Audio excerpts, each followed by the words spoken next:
Alright, shalom y'all. We up early in the morning, crack of dawning. We heading up to the hub. We're gonna be doing some training. We're gonna be doing some work. We'll be running some data cabling, training the brothers on that. We're gonna be doing some auto repair work, and like I said, we're gonna be doing some weapons training too. So we're gonna have a pretty involved day today. So, and you get to tag along, and we might even get to talk to Pastor today. So we are up here at the land. You see Brother Martez, he's getting the toolbox, and what we are doing is we're going to be pulling the engine on this van here. As you can see, we've already started, got a lot done. See Martez walking up with the tools, and that is what we're going to begin working today. And as you see over here, we got the other brothers. They're going to be doing some data cabling. So you see them getting all the equipment together, getting their tools ready. And they're going to be heading down there to Pastor's house. And they're going to be wiring it up, and we're going to be doing our telecom thing of networking. So we got about 3 crews working today, and we're gonna get after it. So we are heading up here. We're heading to the house. The brothers already over there working. I just gotta go get a tool from them, so I'll just show y'all what we got going on while I'm in there. All right. So right here, this group of cables are the ones we ran, like a backbone down there. And the orange is fiber optic, the black is data. So, and we run it all throughout the house in different places. So, right here, and they're coming from that point right there, right there.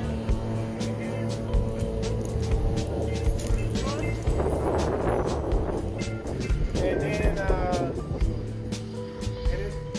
we already ran the two of that. Hey, Brother Martez, tell them what you just did and what you're getting ready to do. Bless y'all. So I basically just took off these mountain bolts right here. I put it in a bag to separate it so we know what to put back later. And then we have the fan and the water pump right here. So we just took the whole assembly off because, you know, save time. And now we're about to go and put it over there on some wood.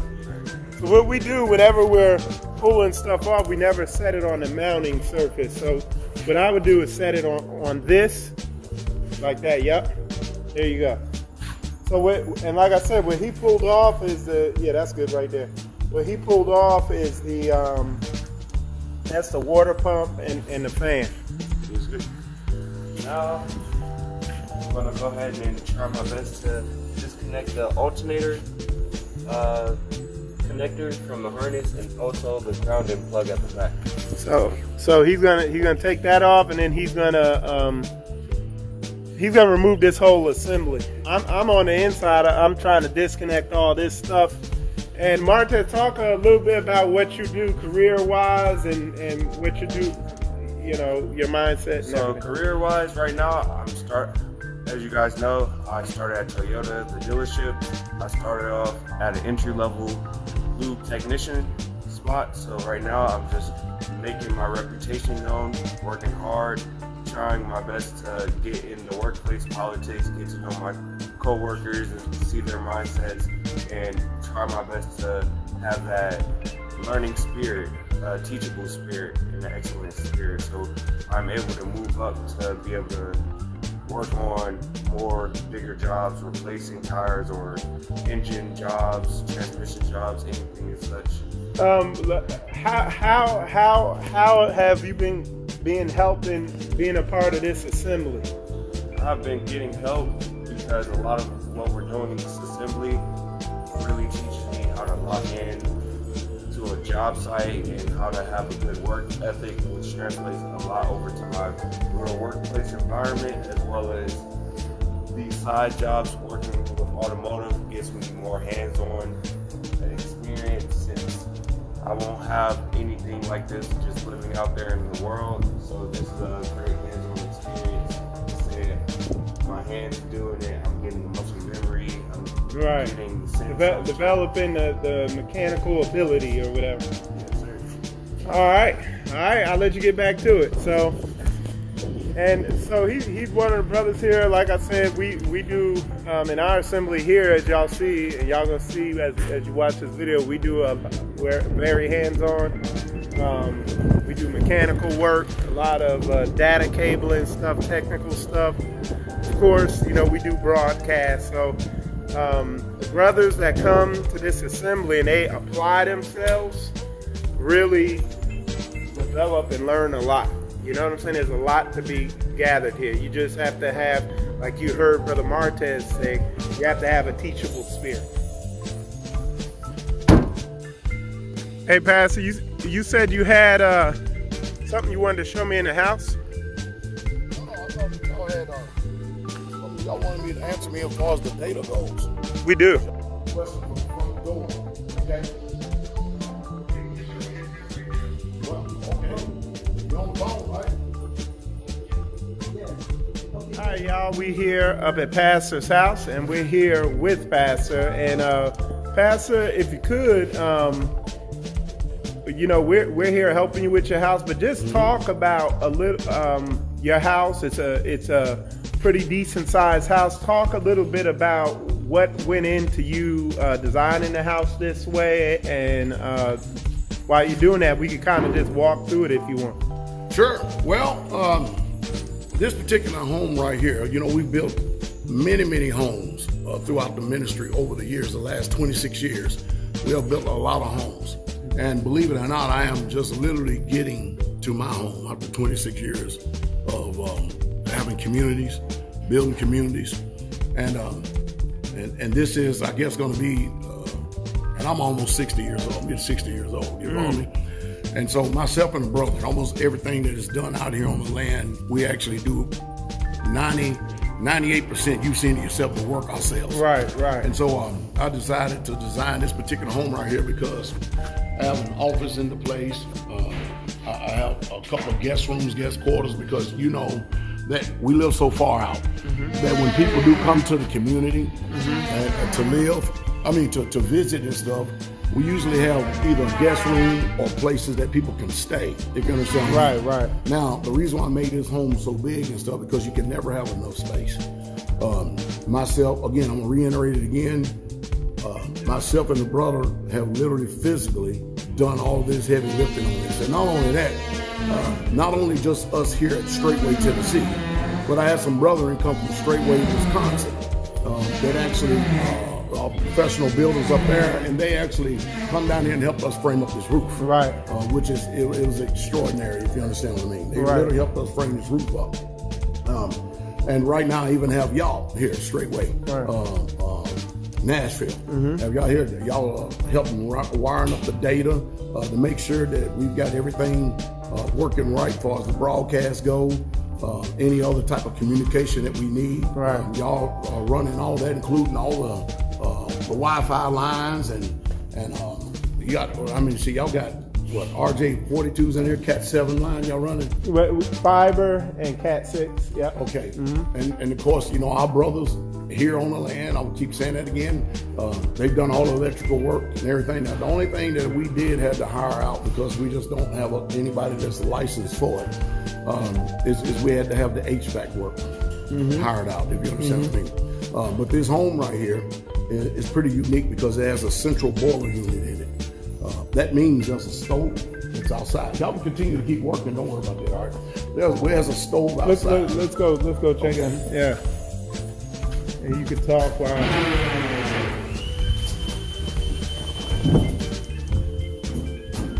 this particular home right here has 3 zones in it. 3 zones in it. And this particular unit right here is a central boiler unit. You can add wood inside of this thing, and I'm going to actually got to be out here we're framing up this building, this house right here, to enclose it. And you can see the pipes right here. It's got 3 different areas for 3 different zones that are coming in. This is actually going to provide a hot water heater. It's going to actually heat the whole entire home from the floor. And that in itself is going to cut the electric bill way, way, way down. Right. The home's going to be extremely well insulated. And again, here it is. Here's the blessing of the Most High right here, is that throughout these years, when I first started some 26 years ago on this land, I've been able to accumulate a lot of knowledge. And then not only that, but the Most High has actually brought brethren into the ministry that has some knowledge. And like I said, when you turn around and you look at, this is just one side of the house. You turn around and look at the back side of this house right here, you can tell, looking at this house right here, that it's actually going to be an extraordinary house. What's good about this house is that everything that we're doing, we pay for it as we go. There will be no debt attached to this home, just like every other home that we've built out here. And of course, that's what the word says. You know, the blessing of Yah is rich and it has no sorrow. And it teaches us that the borrower is a servant to the lender. Now, this is a really nice home. A really nice home. There are people in the ministry that have seen my footprint and my footwork over the years, and they have actually think that Pastor Dow is deserving of it. The labor is worthy of his hire. Mm-hmm. But this is not just Pastor Dow sitting there watching a brother's work. We got plenty of videos for the last couple of years where you see me out here, blood, sweat, and tears, doing the concrete work, doing framing work alongside the brethren. I can testify because, you know, you have some of these people, they come with these false claims. I was right down there in Alabama, and I watched them lay all them blocks for I don't know how many days we were out there. 3 days. Solid. Yeah, and look, my body was talking to me. You know what I'm saying? I started getting in better shape, and I mean, you don't see that type of leading from the front from a lot of these people that's out here just running their mouths talking. Pastor, can you talk about, and then we're gonna ride through Straitway, but can you talk about, because I was listening to some people online talk about community that's not doing it. Content creators talking about community, and I guess theorizing what it takes to lead and start and head up a community. Can you talk about the sacrifice it takes and what we're going to do? We're also, he hasn't always lived like he's going to be living in this house. But can you talk about the sacrifice it takes and it took to be the example that you've been out here with this community? Well, you know, so I don't forget before, you know, there's some poke salad growing over there. See that poke salad? Oh, yeah. So we need to make sure we get some poke salad so we can make some poke and eggs. So remind me of that, okay? Before we get going, because I don't want it to slip my mind. Now, building of the communities. When we first started this, I had like Teacher Shane, and then Elder Doug came in a few years ago. I had Deacon Bell, the nucleus, solid core brothers. I had brethren with me that is unwaverable, committed. You know what I mean? Loyal. I gave them the vision, what y'all showed me, because you know the book says, without a vision, the people perish. And now you're looking at the vision coming to pass. Out there on the internet, I understand that they use terms like the Hebrew community out there, but it's all abstract. It's not really a community. It's not. You know, when you scan this 101 acres of land, you see in a community. Oh, yeah. Because you can tangibly put your hands on homes. You can tangibly put your hands and see livestock. Yep. You can see the cows, the chickens, and the goats, and there's a pond down there stocked with fish and stuff. You understand me? There are people that literally live here on this community in common unity. You can see the schoolhouse. You can see the assembly building. You can see the fellowship hall. You can see the guest homes. You can see all the homes. This is what a community is. A community is not people on social media or on YouTube divided, bumping their gums, talking about the Hebrew community when there's nothing there. Jeremiah said in the 29th chapter, that when you're in Babylon and in captivity, he said, you build you houses and plant you gardens and dwell in those homes. That's what he clearly said. So when you get over to the book of Acts, you see that after the death, burial, and resurrection of Messiah, we're still under Roman occupation. And so the Most High definitely Yahshua gave the apostles the instructions of the way that we should be living while in captivity. And that's where you'll see that all believed were together and had all things common. That's where I got it from the very beginning. And so I started implementing this. And the first thing I did was I started get out there working, and I saved money over like 3 years. And I had, instead of taking the offerings that would come in and spend it on myself, I would just put it in the pot and continue to keep working. And one time I worked 3 jobs. And then I got down to 2, and then I found another job where I had a route and I built it up, and I was making more money on that, but I worked a lot than I was on the 3 jobs, right? And so what I did was I took all that money and I purchased our first piece of land, which was 14 acres. And Straitway was like that for a while. And so I learned how to build. And the way I learned how to build is that when I would be out getting building materials, or I'd be out there getting products or getting food for livestock or whatever it is, I would see people that would be framing up a house. I didn't have any idea what to do to frame a house, so I would stop and I would ask them, can I work for y'all? All right. And when I say, can I work for y'all? They said, we're not hiring. I said, I don't want to hire. I just want to be able to work. Just let me allow me to assist y'all. That's all I did. Just allow me to assist y'all, right? I'm trying to keep it so you can see me forward. Oh, okay. All right, so I said, allow me to assist y'all, okay? And they said, sure. And so I would call home. I would tell Mother Carol, I say, listen, I'm not going to be home. Just put my dinner up. I'm going to be out here framing with these guys all day long so I can learn how to frame. I would go to different places, and I was actually see these people doing concrete work. And I would do the same thing, volunteer again. I would buy books. I would read books. I would study these books.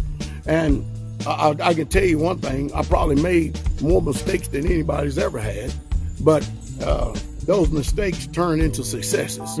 Successful, being extremely successful. Now, not only am I a block mason, but I can do foundations, I can do run heavy equipment, square, frame a building. You understand what I mean? And the thing is, because again, I was listening to these people who profess to be wise, I guess, online. They make videos, and what they were saying it takes to build a community. Oh, you got to go find people who know how to do all this. No, you don't. And no, you don't. You have to what? You have a willing mind. And not only have that's what I'm talking about. Talk about the tenacity and the mindset it takes, because like a lot of these people we see trying to bump their gums against Straitway and what you're doing here and what we have going on, a lot of them we can just visually discern the feminine nature on them, the weakness on them, and talk about the type of man it takes to lead a community, to head it up. Well, you got to have self-driving determination, and it's not for the faint at heart. It definitely ain't the faint at heart, because it's long hours and it's hard work, extremely hard work, and you can't be sensitive and feminine and stuff in order to get this type of work done. But what's really missing in the Hebrew community more than anything, because we are a nation that consistent throughout our history, we have rebellion, just rebellious throughout our history. And it's amazing. You can go to a job and submit to it, and no matter what the supervisor or the manager says, you will do it because you're getting a paycheck. Or you go to the military, you can learn there and be told what to do. No matter what profession you may be in, being told what to do, but all of a sudden when it comes time for somebody to actually lead the charge, to show you what you need to do in order to develop these communities right here, nobody wants to submit to each other because everybody wants to be the chief and nobody wants to be the Indians. There it is. That ain't the way it works, though. The Most High even set up an order, even in the assembly. He gave apostles, prophets, evangelists, pastors, and teachers, all right, for the perfecting of the saints, right, all right, for the edifying of the body, until we all come into the unity of the faith. But you have got to have leadership. If you don't have leadership, you're going to have disarray, discord, and dissension and division, and you ain't going to never get anything done. So talk about, because again, I was, unfortunately, I got to suffer through some of these silly ass videos that these people are putting out. Okay. And I heard one individual say, we need to, he said, we need to separate the Bible from communities. We got to just do the community because everybody want to come with all this stuff. Talk about how important it is, the word. Talk about how important Yah's word has been when it comes to this community and the success of Straitway. Well, the book says that man should not live by bread alone, but by every word that proceeds forth out of the mouth of Yah. So you cannot do these communities. You cannot live in this common unity and do it without the word. The word is a lamp unto our feet and a light unto our path. Right. And so when you get out here, you understood what it meant when Jesus was a carpenter and Paul was a tent maker. You begin to understand when they put their hands to something, then you watch it come off the pages of the book. You can't do this separate from Yah. And all you again, if you do that, you're going to have dissension, division, and discord. And there's no unity in this. You can't. Let me tell you something, Mike. Usually people that start communities. I had actually Pastor Joe Fox tell me this. He did his research. He said usually communities fail within the first 3 years. Somewhere between 3 and 5 years. His failed too as well. Are you following me? And one reason why they fail so quick, because nobody wants to submit and listen to those who have the experience, to those who you can literally see the fruit. I can come from the top of this hill at this particular. What is that? What is that? Anyway, I can start from the top of this hill all the way down to the bottom of this hill. All right, and show you exactly the maturation of this particular community right here. And if people want to know how to do this community, what do? Do you go to somebody out there that has a bunch of opinions, the way they believe, they think that a community should be running or the way it should go? Or do you go to someone who has the experience? Do you go to someone who's been successful at doing this, like I have for 26 years just on this ground, been doing this for 30 years? You go to someone who know what they're talking about. You go to the experts. You know, if you're going to have someone design you a house, all right, are you going to go to someone that's just still in architectural school and stuff and they're just learning this? Or do you want someone that's already done designed a few of them? And that way you can understand when you speak to him, he understands your language, where you're coming from, and he can put 2 and 2 together. Right. That's what we need. But again, the Hebrew community, just like with the nature of Israelites, is rebellion. And speaking on rebellion, talk about, because we saw a good example today. You see this guy going on here. This guy's literally spending 9 hours a day wasting people's time, wasting his time, just literally giving them entertainment and hearsay and bearing false witness. And then today, you had a brother call you, Brother Judah Mack, about truly doing what the word says, coming out and actually setting foot, meeting in person, seeing firsthand what things are about, as opposed to just listening to a one-sided story. A lot of the stuff is made up. Can you speak on all that? Well, the book teaches by their fruits you should know them. And people are not producing much fruit out there, but making 8, 9, 10 hour content. So you can tell these people have no ambition and no aspirations whatsoever at all to even perform or even try to do this book. When they tell you that they're content creators, that's exactly what they are. Right. And that's all that they know. Yeah. So they're no expert. The only thing they can do is give you an opinion. They cannot give you substance. They can't concretely speak to you and tell you what it means to actually get out here, put your hand to the plow, and create a community. Does that make sense? Right. What was the second part of it you wanted me to answer? Talk about, everybody. You see everybody's making these videos about you, making these claims. He's an adulterer. They break marriages up out there, this, that, and the other. All this hearsay. And the reason we call it hearsay is because nobody's willing to do, again, the footwork to see whether it be true or false. Can you speak on that? Well, first of all, I remain totally 100% unconcerned about the court of public opinion. Right. Which, if we had an opportunity and chance to peer into their lives, we'll see how righteous that they are. Lord. But nevertheless, again, you cannot argue with fruit. You understand what right. I mean? You just simply can't do it. People, listen, even out there in the political arena, you've got the nation divided concerning Democrats and Republicans. You're always going to have that. And everything you do, there's going to be people that hate you. You've done nothing to them. They're going to hate you. There's going to be people that's going to slander you, accuse you, defame you, falsify information. You're not going to stop that. But what you have to do is remain focused in what you're doing.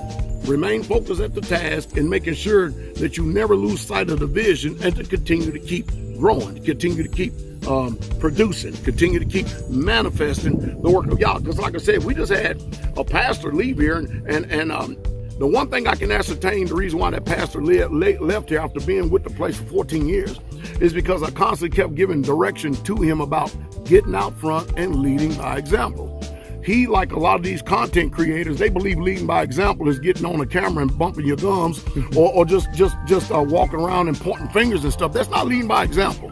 Leading by example is actually being out there in front of the people, leadership, so that people will be motivated by what they see that you do. And then you can be a teacher. And then when you have a teachable spirit, then you can turn around and teach others.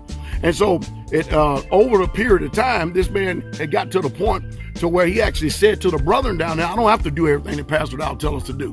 Now, if anybody know about these 12 or 13 communities we got, I very rarely give anybody any direction or any interference. If I do that, it's because I see something that is lacking. If you've been down here for 14 years and you've done receive over $250,000, and all that you can produce from that $250,000 that you've received over that period of time is one multi-purpose building, out of which we help build. The brethren here on this land helped build, and Straitway, Kentucky helped build. There's been a gross abuse and a misappropriation of funds. There's been a lot of things. There's not been, people, they know how to get out there and speak to people in order to sway the court opinion, the court of public opinion. They all, remember this, the people who accuse putting forth the finger, the way that these people are today is they pay attention to where the finger is pointing rather than the one that's pointing the finger. Are you following me? Because you can't get him to show you in any way, shape, fashion, or form what he's been able to be capable of producing. And this has been one of the issues, and you're going to have trouble here Straitway if you're going to be a leader in this, and I have to constantly stay on you. Constantly stay on your back because you're not doing like the other leaders are. And so sometimes they'll say, well, he just wants me to be a block mason. He wants me to do this. No, I want you to be what the vision is, because if you're going to prosper, I mean, I've been on this man about getting land for 10 years. 10 years, and they still don't have no land whatsoever at all. And because when you get that land, you got to develop that land. And to develop that land, guess what you got to do? Production. Work. You got to work. Footwork. And you got livestock. You got fencing to put up. You got building to do. You got plumbing to do. You've got electric to do. You got wiring to do. You got management to do. You got livestock you got to run and feed and raise. You got a lot of stuff that goes in. And guess what? You ain't got time to be running around playing intramural basketball. You don't have time to get on basketball talk shows for 4 or 5 nights a week, 3-4 hours a day. You ain't got time for all that when you're doing this. And so people get upset. Then they accuse me of having a spirit on me. And next thing you know, they go run to the very people that they have judged themselves. It's hypocritical in a nutshell. Yeah. But I always tell people all the time, yes, everybody that's ever been to any community has at least provided some benefit. But that doesn't mean that everybody's not going to have your day. When you get corrected, reproved, rebuked, hey, everybody gets that. But it just depends on what ground it falls on. And we have to have a desire to improve and not stay. Like when you have a desire to grow and develop and get yourself right, you desire correction. I always say something. I've always been saying this over the years, Brother Michael. It's amazing that when you're in a leadership position, you want to tell everybody else what to do and you expect for them to obey you. But then you as a leader, when you're being told what to do, all of a sudden you're going to commit and incite rebellion and insurrection and then show people how rebellious that you are. But then, like I've always said before, I'm always right until I get to you. I'm always right until I get to you. You understand? Right. A man was one of my greatest cheerleaders in this. You know what I mean? Hey, he will go all over the place as far as speaking and talking to people and stuff. But when it came time to put your hand to the plow, do something, it ain't there. It just simply ain't there. And so we can't have those type of hypocritical leaders in the ministry, if you understand what I mean. Right. And it's going to come to pass one day, but I'm planning on doing this until the day I die. And then it's going to go on for the rest of the Israelites. It really truly is. And now you got people out there that's trying to talk about land rights and land inheritance. I made a video about that. They don't comprehend what's going on. Right. When the Torah was written, we were free people. We wasn't under the Babylonian or the Egyptian or any other captivity and stuff. So therefore, you couldn't move your brother's landmark or something like that because we had laws for that. Now we're in captivity, and nobody wants to talk about that. They don't want to talk about that we're in exile to Yah and we're separated. You understand what I mean? Because if we were not in captivity, then we could implement our own police force, our own laws, statutes, and commandments that we would actually, we've gotten from the Most High Yah, and we could use our own system of law. You understand what I mean? But we can't do that because we're in captivity. It's the same way with land. Don't tell me that you are out here and you trying to live the way that the Most High commanded us to live and want us to live in Torah when they were a free people when the laws was given. Now we're over here under Roman occupation, and you think you're gonna still do the same thing? Well, do that and don't pay taxes then on that land. Right. Huh? I'm not 501c3, and right now I have this land just about 95% tax exempt. Just about 95%, and I'm gonna get that other 5 too. Right. You follow me? And so long after I'm gone, the land still belongs to the Israelites. And that. The key takeaway for a lot of y'all is because y'all, it seems like y'all are real good at listening, but real bad and blind at seeing fruit and mindset. When you look at these people, they're making 8-9 hour videos, wasting your time, wasting their time, and there's no benefit in it for you. You see what I'm saying? Then you see someone where he has the proof. You can see the fruit. He has a system, but you got people, they just want to run with what feels good and sounds good to them, but they don't. A lot of y'all don't actually want to do the true work, the due diligence that it takes to really see what's true and what's not. You know what I'm saying? Like I said, with all the people out there that claim to be in the Hebrew community, I would love to see them all in a room to try to figure out how to do what we produced. I really would. So this summer, we've got Judah Mack coming down to visit the community, and we also have Zion Lex that's going to be coming down to visit community. And they're going to give you their own eyewitness testimony, unlike these false witnesses. They're going to give you an eyewitness testimony. You understand what I mean? These people out here, they're so concerned about somebody else committing sin, but they're not concerned about them bearing false witness, which James says you offend in one point, you're guilty of them all. You're sinning all over the place. So here you are condemning somebody, but then you condemn yourself. You're doing the very same thing. And people are so blind because, again, they just listening. You're not actually looking. Okay? So what we're going to do, we're going to go down the hill and we're going to continue this video a little bit more. Well, we're jumping my pickup. What you're looking at, this is the newer, one of the newer parts of the land, this piece up here. Pastor was actually buying this part of the land when I first became a part of Straitway. That was probably 4 or 5 years ago, and then he also bought that. There was a small building right there, but all this other stuff you see has been built. So that they built that building, they built that building, they built that one down there. They redid those houses. They built a little pump house next to that. They redid that house. It has a new deck on it. One of the other communities, they have a business that builds decks. So they put a deck on that building for them. And that's how we're moving. We functioning as a nation. You know what I'm saying? And one of the main things that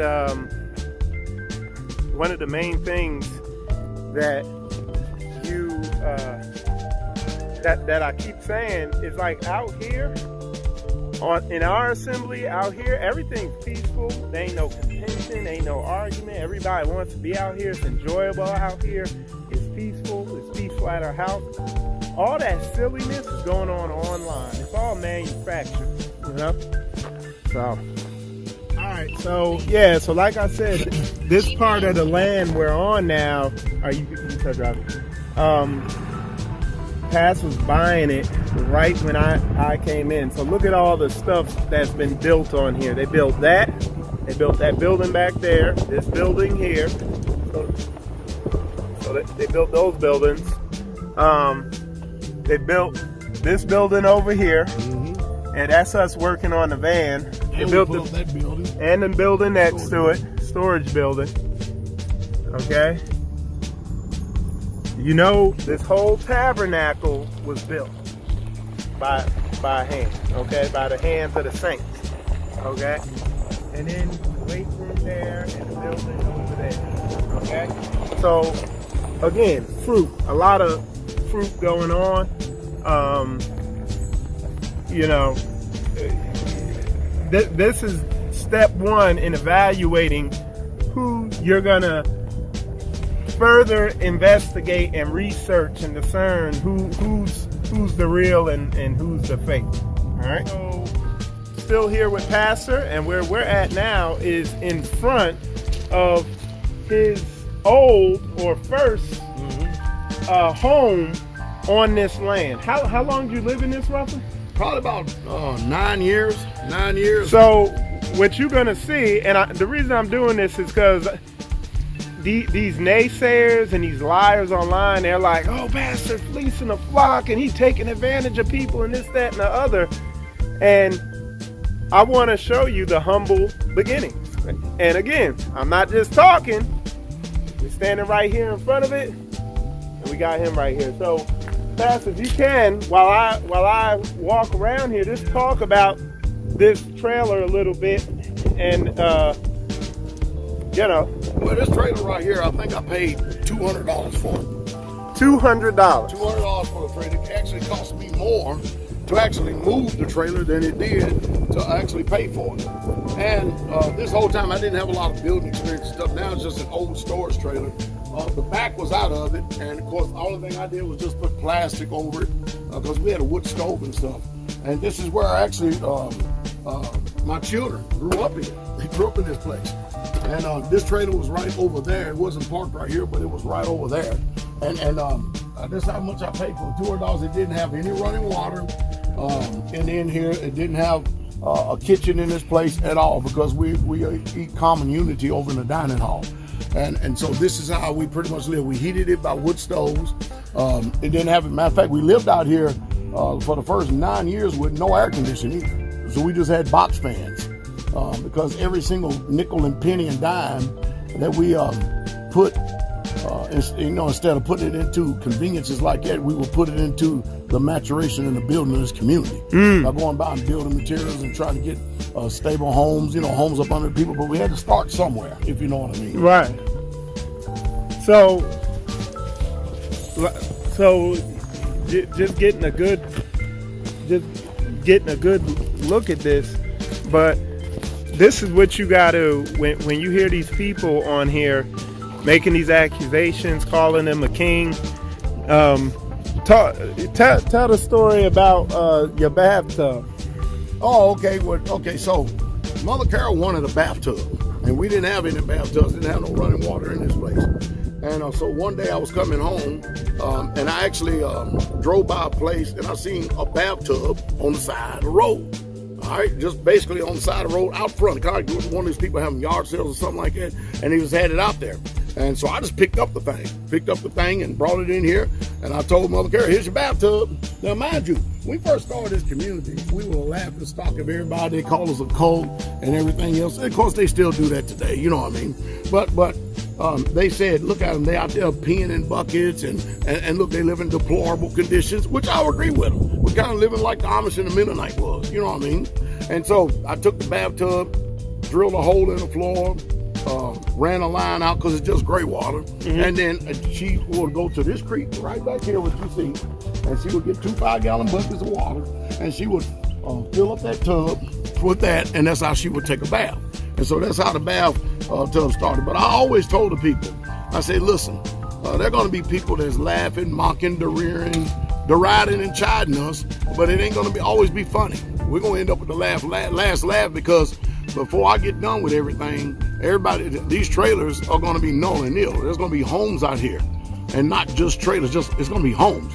And right now, and it's so funny that now, instead of them saying they living in deplorable conditions, they calling you king now, king, because you building a house up here. But these people, and then I heard the comment, oh, he got some of them people living in houses and they don't even have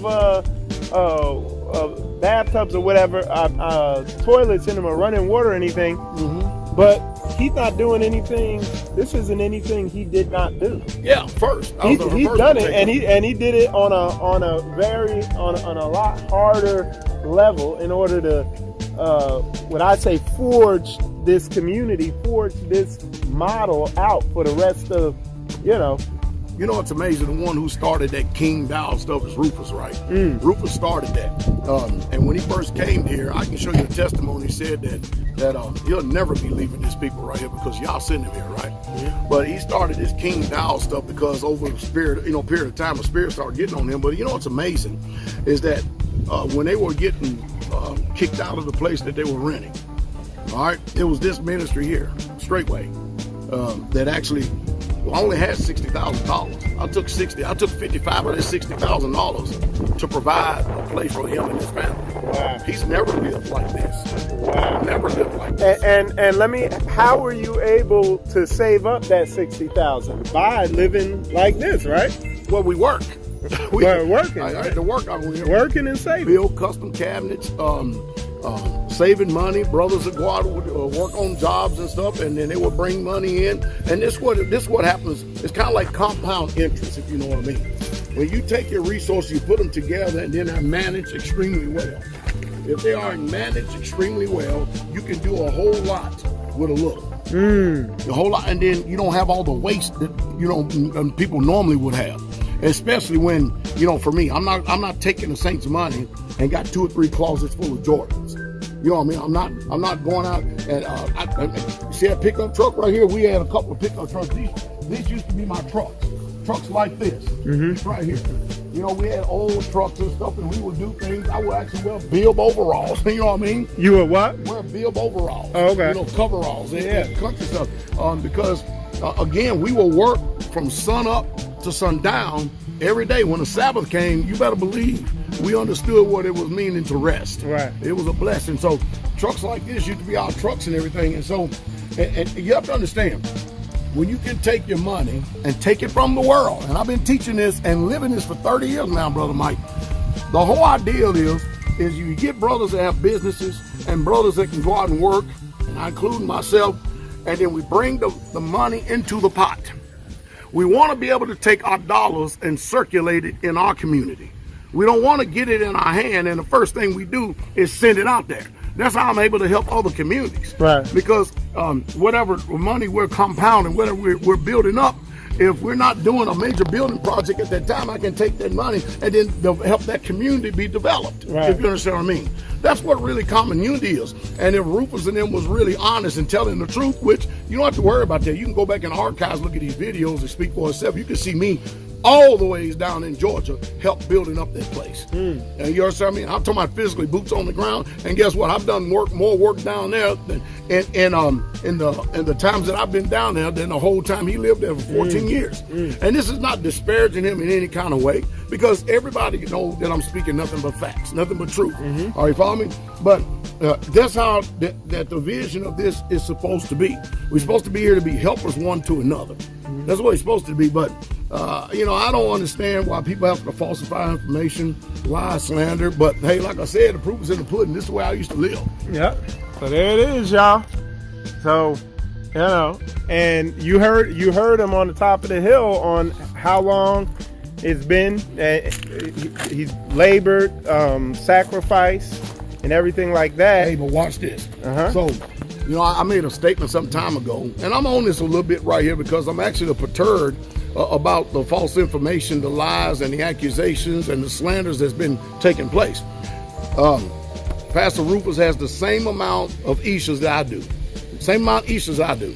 Are you following me? And I said this, and this is how you can tell the acid test of proof.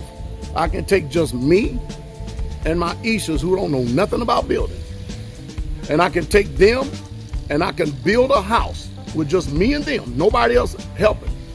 and get it done in one summer. I guarantee you he can't make that claim, and I guarantee he can't do it with him and his family. I promise you that. And this is where again it comes back to you again. You see some of these videos these people have made trying to talk about doing community.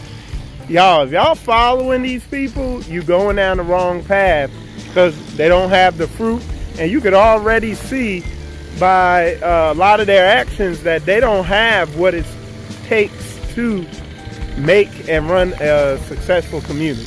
This is our dining hall right here. That actually one time, when I actually laid pretty much almost every single block on this building. Almost every single block I did.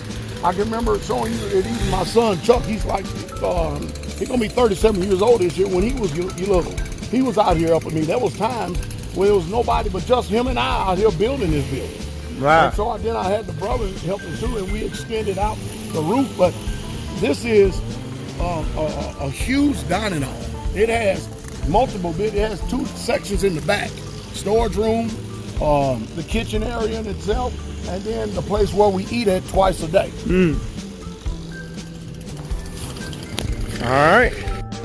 So go ahead, Pastor. Well, here's a particular trailer right here that I actually spent $4,000 on probably about 25 years ago. And we moved 2 single sisters into this trailer right here. At least one sister, she had children at the time. And we split it in half and made a duplex out of it. Now it's just nothing but a storage unit. But as you can see, trailers over a period of time becomes dilapidated. Right. They just don't last like a home does, something that is really truly built by your hands, because they're mostly stamped and stuff. So hopefully this year we get to it. We're actually going to take this down and then build a home in this spot right here as well. We have another spot up here we need to be working on as well. So real fast, talk about the process, because again, it's been accused of you falsely, because what I see here, that everybody's in trailers and everything. Talk about how this community has matured and how there were trailers. Because I remember y'all tore a trailer down right there. Right, we sure did. And as you see right there, there's a duplex building there. You have newly built bungalows, 3 of them there that people stay in. You see all the buildings, but talk about the process of that, if you can, Pastor. Well, I don't have unlimited resources and funds. Matter of fact, we live extremely poor. And again, since I didn't have much money coming in, we had to make do with what we had. And as we begin to, the business start to flourish a little more, the brothers start bringing in more money, as I become more well-known, and then some people want to contribute to the work and give offerings, it was, again, I'm able to take this money and rather just put it in my back pocket, I'm able to take it and buy building materials in order to build places like this. I actually got the idea of these bungalows right here when I went to Canada to visit the community up there. I actually got in, I took a couple of little measurements, and I said, you know what, I need to build 3 of them, and I'm going to actually, hopefully before the next 2 or 3 years, I'm hopefully going to have 6 more of these built at the top of the hill. Nice. Because right now, that was a small schoolhouse, and we have 2 sisters that live in these particular places right here. And they're extremely nice inside. They have their own kitchenette in there. They have their own bathroom with a shower inside those places. Oh, wow. A toilet in there. And of course, they have like a living room / bedroom, which is kind of like what they call studio apartments, do stuff like that. Right. But they're living extremely well. And over here we have a 4-plex where we have one of the older sisters that here, and Teacher Shane, he lives on the other side, and he's getting ready to get married. And so this is a 4-plex which we build ourselves as well. And so we have 2 places occupied, and we got mostly storage at the top there. I'm gonna get a couple more shipping containers, move all that stuff out, and we're gonna start working on this to get this prepared for a family to live as well. All right. And then if we go down there further, we're gonna see that there's across from Pat's house, there's more buildings there. Yeah, more homes. More homes. But again, like Pastor said, they built this by hand. And it's just amazing to listen to the stuff that these naysayers imagine.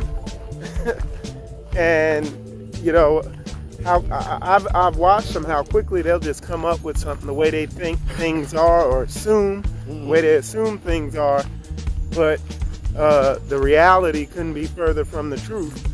And again, you see my boots or my shoes, and they right here on the ground, boots on the ground, okay? I'm not sitting behind a desk with monitors behind me with half-naked women on them for 9 hours talking. I'm out here walking, all right? All right. Okay, so this place right here is our shop, out of which I'm probably going to end up turning this into the new schoolhouse, a school building. And the reason being because we have a shop 4 times this size that we built up there at the top of the hill. Right. And of course, we built it with our hands too as well. So I'm probably going to make this the new school building in Straitway. And so that's the shop, because we have our chicken coop over there. You can see a brother over there watering the chickens and getting ready to gather the eggs, or either the sisters have already done it, taking care of them. The goats, the milk goats over here. We got a couple of greenhouses, blackberries, and then multitudes of beds which the sisters planted this morning that has cabbage, collards, kale, and broccoli inside those beds right there. And let's speak on this real quick.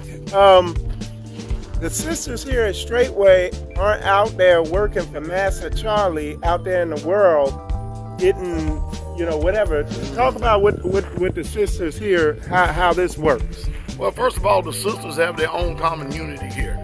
We don't believe in our sisters going out there and submitting to another man and being under another man's authority, be it at a job or whatever it is. The book teaches that a sister should be a chaste keeper at home. So they're literally at home. Like we're able to fulfill the scriptures, and it went from house to house, breaking bread and in prayers, because they had favor with God.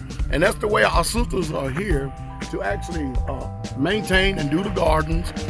They do the cooking, they do the cleaning, they do the schooling of the children, homeschool the children, and all of that. They have so much fun with recreation. They're out here with the children. They go on field trips with to the children and everything. But the brethren, we the ones that build the buildings. We the ones that do the heavy lifting and stuff, because they're not designed for that. They have a particular job that they were designed to do, and we have a particular job that we're designed to do. And a lot of times you'll get men make excuses for not doing this because there's really something wrong in them. There's something going on. I believe that there's got to be some type of effeminization that's in them that don't want to actually function as a man, because a man should always be creating himself. A man should always be learning and never stop learning. Never stop learning. And okay, so as we go on here, of course, you see our heavy equipment here. This is our home right here. Again, I did the foundation work, me and the brothers. I actually used this home to teach some other brothers how to do foundations. And this is actually a home that has like a 3 or 4 bedroom on this side and a 2 bedroom on this side. And so it's actually split too. And again, you have to understand this. When we build homes, nobody here pays any rent. Nobody here has a mortgage. And somebody said, well, they give all. Well, 95% of the people that live on this land don't bring in any income. Uh-oh. Wait. Say that again? 95% of the people that live on this land don't bring in any income. They're actually working here on their own home. So all you little ringites, like it's like an infection of ringites. All y'all need to take that little piece of information back to him, and that's interesting. I don't care what they think out there. You know what I'm saying? Right. Totally relevant. Greenhouses, and then of course this is a freezer building. That's another home that we built right there.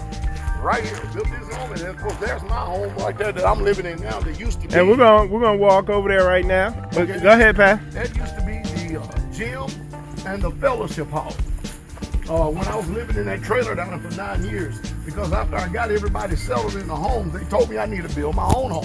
And so what we decided to do, because we had built a gym at the top of the hill, is we're going to turn this into a home. Now I realized that if I'm going to turn it into a home, guess who's going to have to frame the house? Myself and Elder Doug. Guess who have to do the roof and build it? Myself and Elder Doug. You understand what I mean? So that's home. I laid every single block, just about, I promise I laid 99% of the blocks on this building right here. And this building has been standing firm and tall. I'm getting ready to move out of this home to give it to another family, out of which they came from California. When they came here, it was just 2 of them. Well, now I think it's 6 of them because they have children now. So we're going to remodel this home. I got to replace a lot of the wood that over a period of time because they don't make it the way they used to. I got to replace a lot of this wood, redo the soffit and stuff like this, and get the roof done. And before they move in here, it's going to be like a brand new home again. So, how long have you lived in this home? I probably lived in this home maybe, I'm not good with time. Let's say maybe 12 years. Okay, that all like lines up. Yeah, that makes sense. Let me ask Mother Carol, how long have we lived in this home right here? Roundabout, yeah. 2007. So 2007 up till now.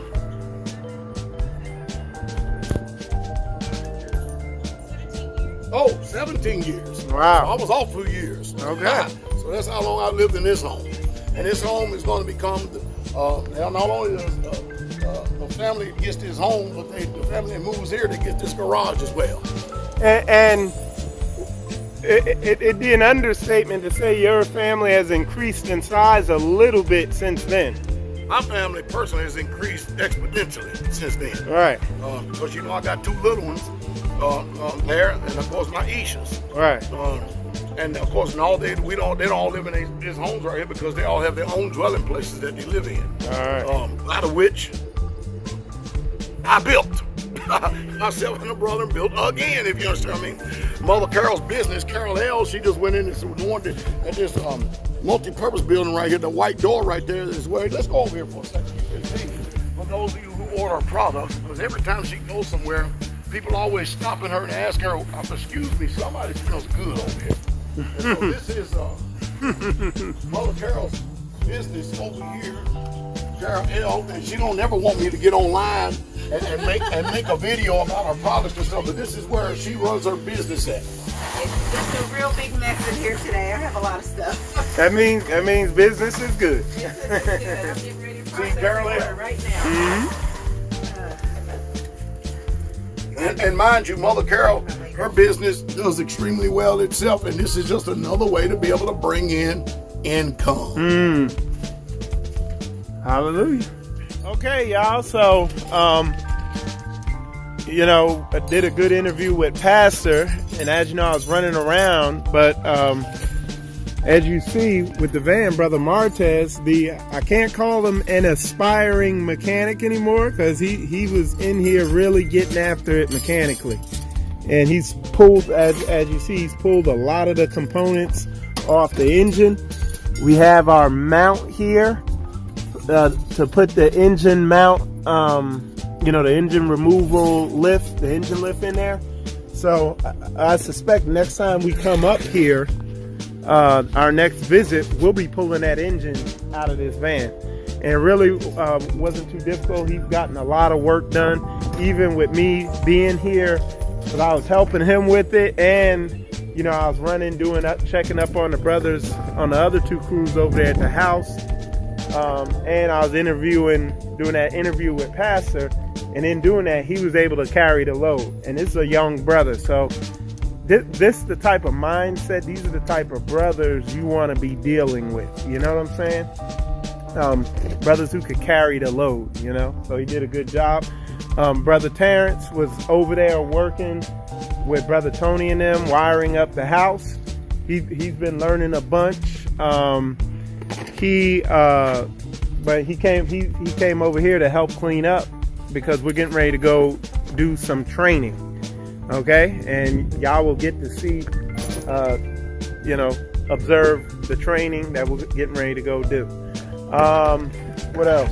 I think that's it for now. We're going to head on over here to the house, and I'm going to get the other brothers to start cleaning up and everything. All right, so we're down here, and you have to come in real close. Yeah. So anyway, we're down here. Been training the brothers here on these platforms, on how to basically giving them a basic introduction. Shooting some shotgun shells, stuff like that. AR-15. One of the brothers just got a Jackal. We just test fired a little. We're just giving them a basic familiarization of how to operate these weapons. So, with that said, we're going to continue with the training. Who's next?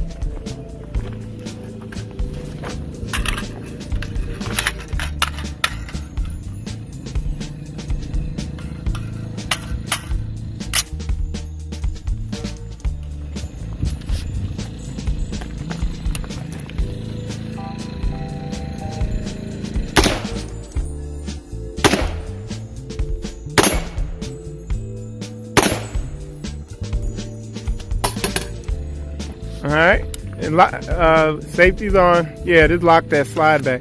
So, and again, we just test firing it. We don't, the iron sights are on order. The optics and all that stuff is on order. But the brothers are just, you know, this is the brothers' first Jackal, so they're getting used to it.